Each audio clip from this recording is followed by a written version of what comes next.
Alright, so fixations, we've talked about these where for your soft stuff you're going to need to try to preserve the structure using chemicals or freezing it. And if it's not conductive, you need to somehow disperse the electrons building up on the surface.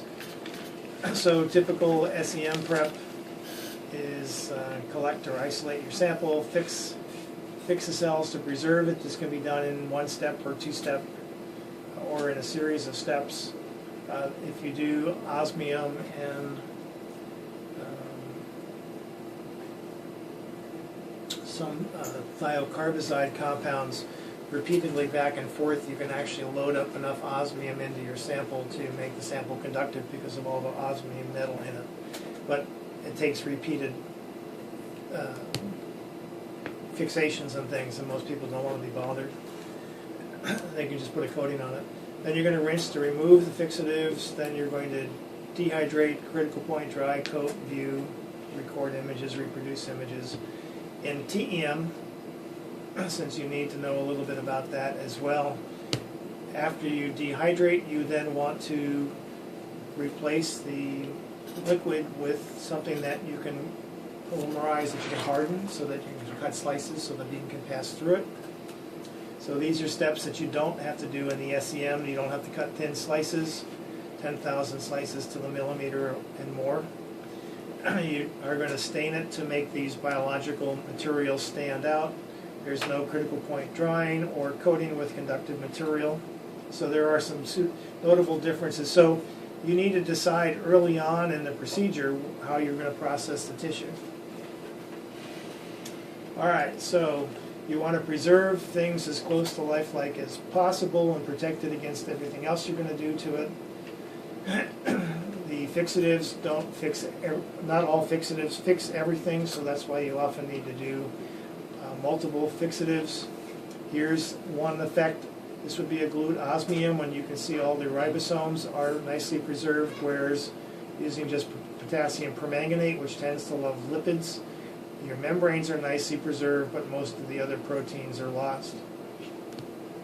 So if you were studying ribosomes, this would be a really unfortunate choice of fixatives.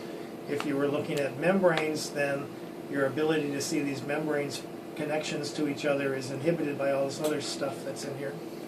So you don't always have to have everything. For SEM, remember the only thing you're concerned about is that whatever happened underneath the surface didn't affect the surface itself. So that's your only concern there.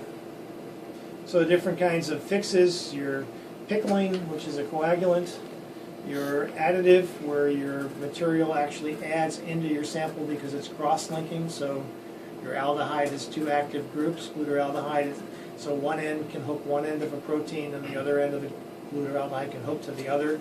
And so now you have glutaraldehyde impregnated in your sample. The same for the osmium.